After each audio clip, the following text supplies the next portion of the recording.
Whether utilized in gaming, communications, or storytelling, VR enables us to share unbounded spaces and experiences with the people in our lives.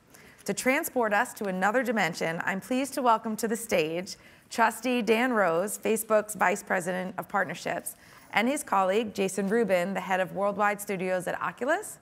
They will be joined by David Kirkpatrick, CEO of Technonomy and author of The Facebook Effect. Thank you very much. Thank you. Thanks, David.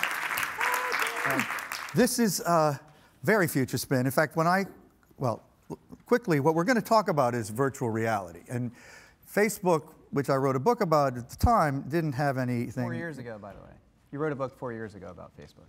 Right. Which is amazing, because... Well, thank you. Yeah. But as I said backstage, it would have sold more if it was more recent. But anyway, when Facebook bought Oculus, this virtual reality company, in February, I'm sure many of you asked, what the heck? Why is Facebook spending over $2 billion, supposedly, on a company that builds virtual reality headsets?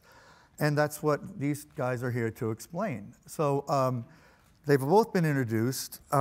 Dan, who I've interviewed on stage many times, was saying this is actually more fun than anything we've talked about elsewhere on stage. So, you know, you're one of the longest standing Facebook employees. You've seen the company from its earliest days. So why did Facebook buy Oculus? Well, a couple of things. First of all, until you've put one of these on your head and turned it on, it's hard to explain why we would spend $2 billion on this company. But once you have done that, it's actually, I think, not that hard to explain. And all of you will have a chance to do that. After the show today, there's going to be some demo stations this evening, and I hope you have a chance to try it if you haven't yet, because it really is like looking into the future. Okay, I don't think that answers my question, I'm going to answer it, but that's the first answer. I will say, I tried it before. When Mark Zuckerberg tried it on, he said, this is the future. Well, what I was going to do to help you here needs to be part of this. I saw it a few minutes ago for the first, I mean, I've looked through it and seen games before, and I was like, okay, some hopping, you know, 3D sort of thingy.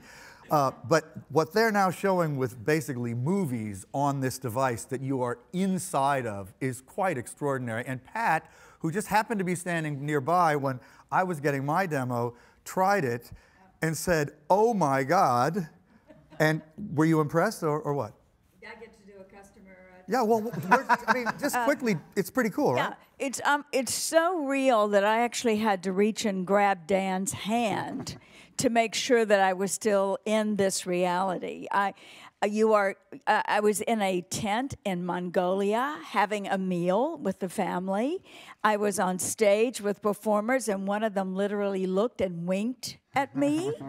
It's a completely different kind of experience than anything I think is offered anywhere. It's not virtual reality. It is literally being in a space, and the opportunities, which I know you're going to talk about for how this can be used, are just awesome and extraordinary. I guess that's the kind of reaction you're talking about. Right. And Jason's here. He's going to... This is what Jason's job is, to get people to feel that way, and I guess it's not that hard. So let me just give you kind of the strategic context around still why would Facebook be worth acquired Oculus, because, you know, there's a lot of cool technology out there. It doesn't mean you go spend $2 billion. This is something that we believe is the future of computing and the future of entertainment, and here's why. If you think about the trends in computing technology over the last 50 years, we went from mainframe computers, which were very impersonal and, you know, distant, to desktop computers, which became directly interactive. You could touch and feel and interact with the interface yourself, and sat on your desk, to laptops, which you can now suddenly take with you, to now, today, everybody has a computer in their pocket. The natural progression of that suggests that the next computing platform will move closer to our bodies, and our belief is that that means it will be something that sits directly on our face that we interact with through our eyes. And there are a lot of different approaches to how this might take place. Our bet is that virtual reality will be the on-ramp to optical computing. And we think that Oculus is way ahead of everybody else, and that's why Facebook acquired them. The possibilities for this are infinite. As you said, there's the sort of obvious, which is games and maybe less obvious, which is video and entertainment, which we're going to talk about today, and I think is applicable to the entire media industry. But there's also incredible possibilities around communication and education and medicine and all of the things that computers have enabled to even take them farther with virtual reality. And as we were discussing before, porn is always the thing that drives early technologies, and this is a natural for that. Well, we will have content policies, but yeah, can you really police that? But sure, probably a sure. question It's a platform. It's a computing platform, just like your phone in your pocket is a computing platform. Developers develop applications for it, and the operating system companies decide which types of content will be allowed on the platform. And I should say, you're all going to get a chance tonight to try it. So that's unfortunately didn't happen before this session, but your whistle should. You'll get be to wet have over. Pat's experience tonight. It really is hard to explain. Yeah, so why don't you try? So why don't I try? Okay. Well, my background is hopping 3D thingies. That's what I've basically done my whole life, as you put it. And I started as a game maker in the 80s and always wanted to build worlds. I mean, I saw Star Wars in 77, sorry, and by 83 I was making video games. You never could put anyone in the world. So the idea of VR has always been out there, but never well done, well achieved. I'm not one of the founders of Oculus. The first time I put on the device, I realized from a hopping 3D thingy standpoint, this was what we had always looked out for. The second thing I realized was that we weren't working on linear media. We weren't working on film and video, and that was woefully lacking. So what you will probably see later tonight is some film and video that we went out and worked with people to make. And my job is to think about things we can do in VR and to get that done. I think you will be amazed at how compelling video that is all around you in all directions can be. Again, it's very hard to explain it, but immediately understandable when you put it on. Basically what we are as a company right now, and what VR is taking over some of your inputs. Ears we were at years ago with headphones, and sound keeps getting better, but we convinced you were in a room, you were in a rainforest, whatever, years ago. We're now working on the eyes. That isn't the end of the story. There's touch, there's smell, there's your inner ear for motion, but it's amazing what the eyes And that's all going to happen. And that's all going to happen. We're working on the eyes right now. And it's amazing how far we've come and what you can believe and where you are when you put one of these devices on. And the way I best explain it is, there's a demo that you will not see, unfortunately, later, because it happens on our more forward device, where you're standing at the edge of something. And although you know you put the device on in a room with a floor, and you know that nobody would try to hurt you, deep down inside your psyche, you say, I'm not stepping off. I'm not walking forward. Because your eyes, way back in your lizard brain, are connected to something that say danger. And when you feel that experience, you realize you've actually gone there. You have presence. You're there. We're just at the beginning of that. So from a storytelling standpoint, the ability to take somebody into the world and make them believe that they're there is really different than anything we've done in the past. Now, that is what it is. One of the things I did earlier was a video of flying over Iceland, which is a place I've never been, and my wife really wants to go, and I'm thinking, oh, let's see what it looks like. And it doesn't look like what I thought, and it was really extraordinary, hovering over a waterfall. You're like in a helicopter, but you are the helicopter. But maybe, Jason, you should say, what is the commercial situation now? Because nothing is currently on the market, right? Although imminently it will be. So just describe the situation there. Nothing is commercially on the market. However, right now you can order this online on our website, which is the dev kit, and people are out there creating content for this dev kit. This is a dev kit for PCs for and PC, Macs. that's right. Not for Correct. And to other be platforms. clear, it's a dev kit, so it's not attractive, and we haven't spent any time on look or the straps aren't great and the like. This is a commercial release of a device that is going to be coming out within weeks. And in this device, it's actually powered by a Note 4, Samsung Note 4. So it's a cell phone. The cell phone sticks into this device, which we're selling separately. And together, this becomes... For how much? We haven't announced a price. The phones are subsidized. The phone prices are out there. It'll be a few $100s. And when you put this on later, this is what you'll be demoing later. It's easier to carry around. So And that's what Pat and I were looking through, was this low-end device. Low-end device that does not, to be clear, provide presence right now. You will not look down and feel like you're going to fall because of various technical challenges that the cell phone cannot currently handle. This device, or really its son that we have in our offices, does get you to that point where you believe. And the vast majority of people that put it on actually feel like they're in the space that they're in. But just to be specific, this will be on the market in a few weeks only for that one Samsung phone, which is their most high-powered phone, I assume? That's correct. And it needs that power. But as time progresses, as you know, things get easier and easier. It doesn't get any harder to produce what we're trying to produce, so it gets less expensive, broader market. So how much time before iPhones and ordinary Android phones, et cetera? I'll answer that. I think, first of all, the rate of technology progression obviously is accelerating. This is Moore's law. So, today what we're doing with the Samsung Note 4, which is the latest flagship device, they just started shipping it last month. We couldn't have done this 2 years ago with the cell phone technology that was available at that time. It wouldn't have been possible technologically. This is really the first time it's possible? This is the first time that this is possible to do with the cell phone. When Oculus got started a couple of years ago, everybody assumed that it would be something that you'd have to plug into your PC, because how else would you get enough computing power to be able to do all of the really, really challenging technology that they've developed. But now with cell phone technology continuing to progress, we can do it with a phone. 2 years from now, it won't be necessary to have the latest flagship device from Samsung. You'll be able to do it with lower end phones, and over time you can imagine that continuing to progress to where the phones can get smaller, the device gets smaller. This is obviously a fairly large headset that you have to put on. It can get smaller and smaller. And at the same time, the PC version will continue to advance and get better and better. So the PC version in many ways is kind of trailblazing the experience that then works its way back into the cell phone experience. So when we had a phone call the other day to prep for this session, Jason and I had a little sort of phone tussle, because I was quite skeptical about the near-termness of this, shall we say.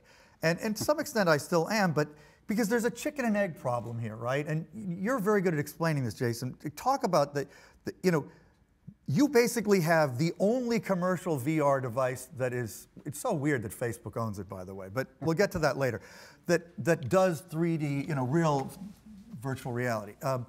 And cameras have not existed until now that are capable of shooting for that, right? I mean, that's right. If we're the theater, no one had built the What's the ecosystem situation? Because that's pretty critical for a media audience.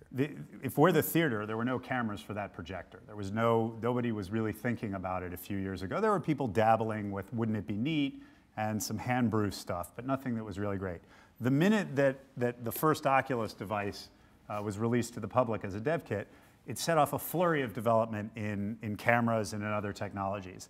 And there are many companies out there right now competing to figure out how to do this correctly. A 360 camera, a 360 lens is impossible. You can't have a lens that goes in all directions and have a camera inside it. So there are various ways that people have been making up for that, often involving a lot of different cameras. And then how you... Really, as you said before, 360 by 360. 360 by 360, because you'll notice later you can look up, you can look down, and those are both very interesting directions to look. There's a Cirque du Soleil clip. They've been very forward-thinking and helping us with some footage where you watch somebody go up on a rope. So it's not only a panorama, it's actually all around you. And the cameras to do that are still blazing the path. The ability to stream that is something else that we're working on. The ability to add some of the other technological advances that eventually will make it feel even more presence, even more like you're in there, are just now you can see rough prototypes of them. At the same time, there are content creators that are out there that are working very hard on this stuff. I mean, just today I read that there's a concert footage of Paul McCartney that's just released today that can be downloaded. So if you happen to have one of these dev kits, you can watch Paul McCartney on a piano, I think Live or Let Die, maybe the song he's singing, in front of 70,000 people. Will that be viewable on this Yes. in a few weeks when it comes out? Okay. Yes, that is what they have said. So this is real. And constantly, my job is to go out and talk to people about doing things. You think, okay, well, that's a hard job. The installed base isn't there yet. But actually, it's quite the opposite. How soon can we get these cameras in Aleppo? How soon can we show people what war crimes look like? How soon can we show people what the Coliseum looks like if they don't have a passport? People are out there trying to do this. So what's your answer? Quickly. My answer is, awesome, let's do that. Aleppo's not probably the first thing to do. You'll notice when you see the video later, you're sitting in a yurt with a bunch of people. There's a very warm sense of presence, and the comfort of being around people is very special. we're focusing on smaller events first, and then hoping people will, over time, figure out the language that allows them to do bigger things. Again, to abstract, we have a language of camera movement in film that stretches back almost 100 years now. And if you think of two people talking, you put a camera over one shoulder and switch to the other shoulder and back and forth as they're speaking. That's odd when you're the camera, right? And you can't tell people precisely where to look when they look all around, so zooming in on something is a little bit odd to them because they may be looking here and zooming in on something in front of you. So we're telling people start small. The art of this learn. is still to be invented. That's right. How this becomes art has not been determined because nobody's had their hands on it. It's like when we went from radio to television. I mean, that's how dramatic the change is, and it's going to require a complete rethinking of storytelling, a complete rethinking of art. But unlike film, where we had a long stretch and people didn't know, in this day and age, people are going to want to learn this, and the learning is going to happen very quickly. People are going to dive into this and start learning. So what I suggest is that you dabble in it, put your feet in it, look at it, watch it, get along with that curve, integrate yourself into the community, and then when you feel that the audience is there that's appropriate to whatever medium you're making, you're ready. Okay, these are very broad claims you guys are making, which are fascinating. But you know, clearly you're not going to be the only ones that have this kind of technology. And I do think it's fascinating that Facebook's going to be a hardware company. That's something very new. But what degree of competition do you anticipate? Is the content that's created going to be able to be shown on multiple platforms, do you expect? Because these are all key questions for people in the media industry who have to decide how much to spend on this, and as you haven't said yet, but you told me, it's very expensive to produce this at the moment, right? Well, depending on what you're producing. Let's actually just start with the hardware piece. This hardware that you see here was manufactured by Samsung. The phone was made by Samsung, and the headset was made by Samsung. Oculus is powering the software. So you're going to license to Oculus is powering the content store and the experience of when you drop into this headset, but the hardware itself is actually made by Samsung. And that will continue to be your policy? So for the mobile product, we are able to partner with companies that do hardware, and we are the software experience. On the PC, we are developing this ourselves today, and we'll see where that goes in the future. But just to answer that first question, I think in terms of platforms, you know, Oculus is a platform for virtual reality. There are other companies that are also working on this. Sony's publicly said that they're working on it. There's kind of an experiment that Google's doing with something called Cardboard. So there are other companies which that is are a trying much to do simpler. which is more experimental. This is so far, at least as far as anyone knows, this is the leading platform for virtual reality. It may be possible that other people are working on something in private and will come out with it, but as far as anyone knows today, this is by far the leading platform. And our belief is that the Oculus team has assembled the best team in the world to do something that people have been saying for decades is physically impossible, that they are the first company to prove is actually possible now. Wow. Okay, let's hear some questions or comments from anybody out there. Okay, way back in the back. Wait for the mic and identify yourself, please. Hi, I'm Charles Melchior. So the real challenge is to create this ecosystem now. I know Felix and Paul, for example, some early filmmakers doing some great work in this medium. How are you going to go about helping to seed that ecosystem? And rumor has it that your focus is more on gaming right now than live action footage. So again, how can you guys go ahead and help to build that marketplace? That's what Jason's here to do. And I'll let you talk. It actually is pretty easy. When you put the headset on content creators' heads, they immediately say, I've been waiting for this my whole life. This is why I got into movie making or game making or whatever it is. There are advantages to real-time CG from a technological standpoint. There are advantages to film in that people care about people, people want to see people, celebrity leagues, whatever it is. I think both are incredibly compelling, and I've actually found it relatively easy to get people interested in making content for it as soon as they put the headsets on. We obviously need an audience. We need a consumer base. I also don't believe in the long run that that will be that difficult if the content's there for them to view. And as I said, there are people today without anything commercially on the shelf making Paul McCartney concerts. That's not a starting point for most other technologies. So people are spending real money with real talent doing this already. But at the outset, people who buy this to use with their Samsung phone are probably mostly going to be gamers. Is that a fair assumption? I think there'll be early adopters. I don't know whether or not they'll be mainly gamers. But are there games that are complete, full games that will be available at launch? I assume Absolutely. that. Yeah. Absolutely. Yeah. There are definitely games. And game makers, like I said, I've been making games since the mid-'80s, and when I put this device on, I said, I have to be involved in this. This is, for games, it makes absolute sense. It makes everything just work. So absolutely there will be games. There will also be film. Over the long run, I can't see why real estate wouldn't want to allow you to put this on an architect or a Zillow or an apartment rental, look around the apartment so that, you know, something that looks like a massive ocean is actually a little duck pond in the backyard, and you can actually see that in VR and know they're not hiding the ugly wall behind you. That'll be compelling. Education is compelling. There are medical reasons for this. I try not to guess where this is going to go. I don't know that anyone at Apple knew Uber would exist when they launched the iPhone. Very hard to tell what people are going to do with this device. But there absolutely will be games, and there absolutely will be filmed linear content. One thing that we should mention, this device that's made by Samsung called Gear VR is explicitly being branded as an Innovators Edition, meaning this is not a product that we expect millions of consumers are going to buy yet.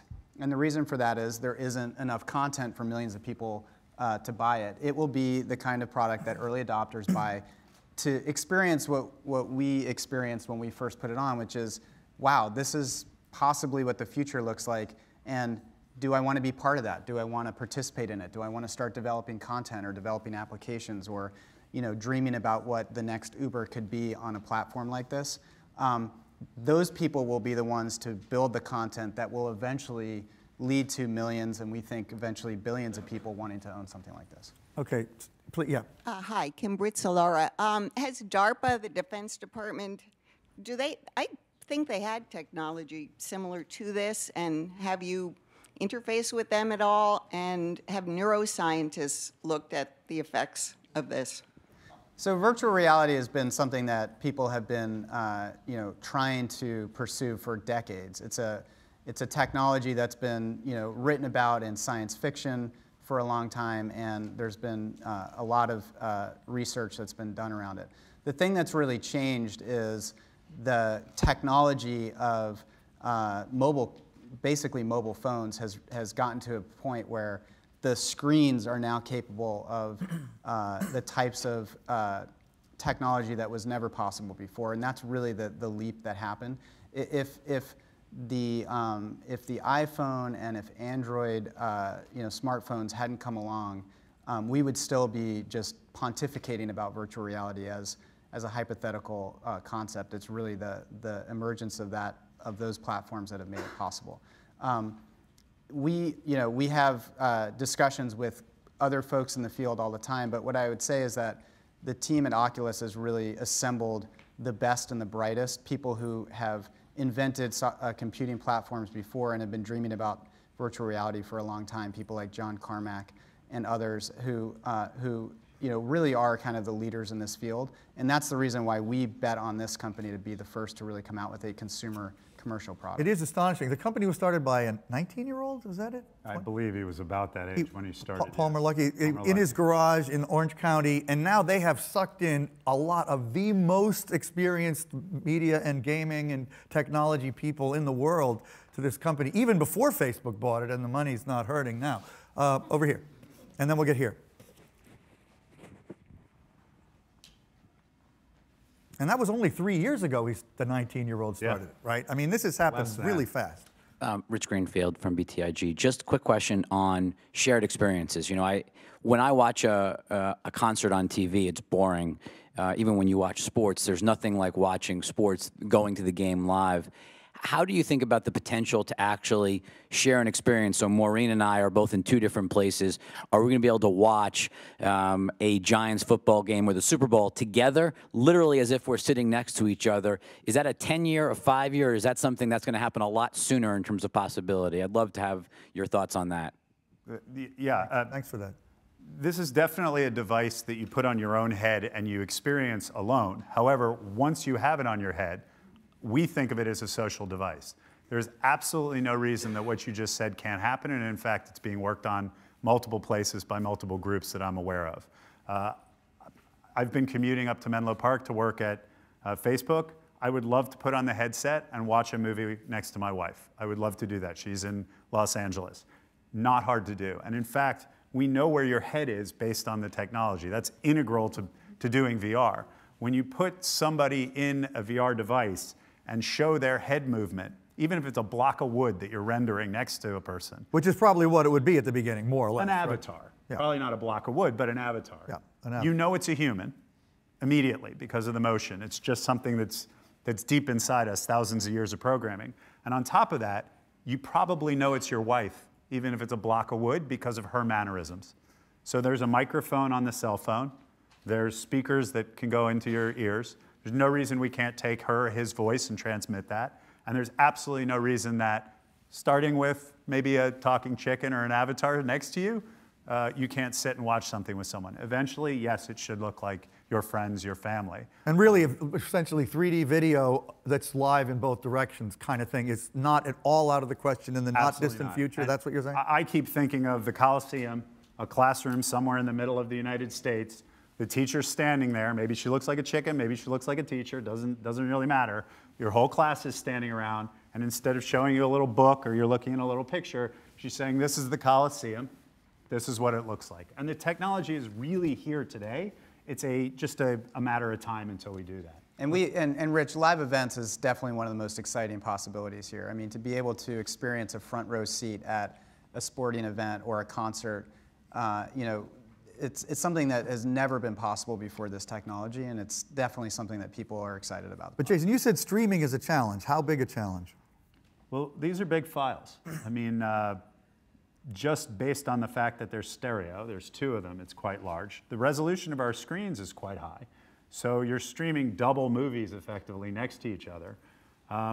It gets quite large. So it's a bandwidth question, which is outside of our what we're working on. We're working on the headsets. It will be solved. There are strategies that you can go about where you don't bring in the things people aren't looking at and the like, although remember, we allow people to really turn their heads quickly. Yeah. It's all part of this process that I'm talking about that everyone's going through, figuring this out now that there's a theater, now that there's a way of showing it.